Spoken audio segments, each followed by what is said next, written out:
Olá, hoje a gente vai mergulhar num assunto que pode parecer complicado, mas que é, na verdade, fascinante: a hermenêutica constitucional. Basicamente, é a arte de interpretar a lei mais importante de um país. Pois é, como se lê a Constituição? Parece uma pergunta simples, né? Mas a resposta é bem mais complexa do que se imagina. Não é como ler um livro qualquer. Juízes, legisladores, como eles realmente encontram significado por trás daquelas palavras que moldam toda a nossa sociedade? É exatamente isso que a gente vai descobrir juntos. Porque, veja bem, interpretar a Constituição não é uma leitura passiva. É um processo bem estruturado, quase uma ciência, para encontrar um significado que faça sentido para um caso real, concreto. E mais importante, um significado que sirva ao bem comum. É aí que a hermenêutica mostra que veio. E para entender como isso funciona na prática, a gente precisa primeiro separar as coisas. Dentro da Constituição, existem dois blocos de construção principais: as regras e os princípios. E eles são bem diferentes um do outro. A diferença fica super clara com um exemplo do dia a dia. Pensa numa regra de trânsito, tipo um limite de velocidade de 80 km por hora. É uma lógica de tudo ou nada. Ou você cumpre ou não cumpre. Simples assim. Agora, um princípio é como a ideia geral de dirigir com segurança. É um valor, uma orientação mais abstrata que exige bom senso, sabe? Dependendo da chuva, do trânsito, da condição da estrada, você precisa ponderar.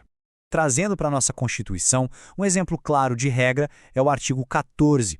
Ele diz, com todas as letras, como a soberania popular acontece: sufrágio universal, voto direto e secreto. E por aí vai.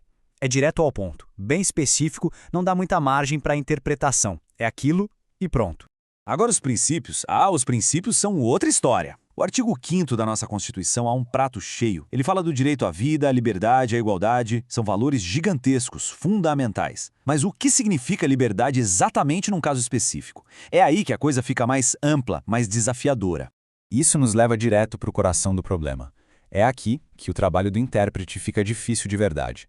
O que acontece quando esses grandes valores, esses princípios, entram em rota de colisão? Esse é o exemplo clássico que todo mundo entende. Uma pessoa tem o direito de publicar uma informação, certo? Liberdade de expressão.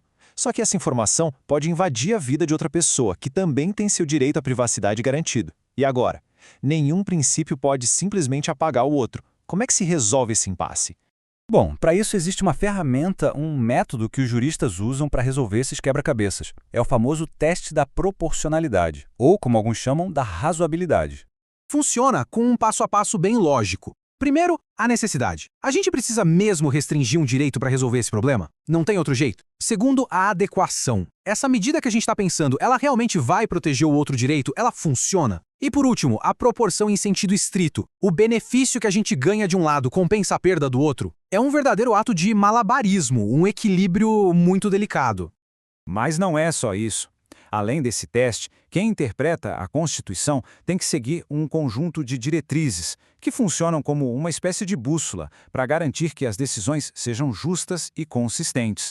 São essas as guias. A supremacia diz que a Constituição está no topo. A conformidade manda que todas as outras leis obedeçam a ela. A unidade nos lembra que a Constituição é um corpo só. Tudo tem que fazer sentido junto. E por aí vai. Máxima efetividade para que os direitos não fiquem só no papel, força normativa para que as regras realmente mudem a vida real. Juntas, elas formam o alicerce da interpretação.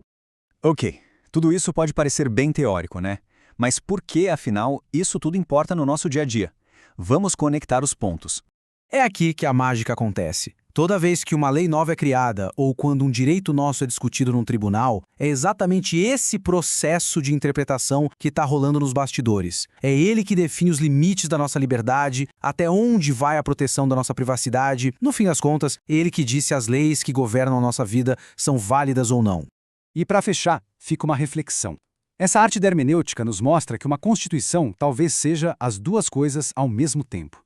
Ela é uma âncora que nos dá estabilidade com o seu texto, mas ela também é um documento vivo, porque há interpretação constante que permite que seus princípios respirem e se adaptem ao mundo que não para de mudar. A grande questão, então, é como a gente equilibra essas duas forças.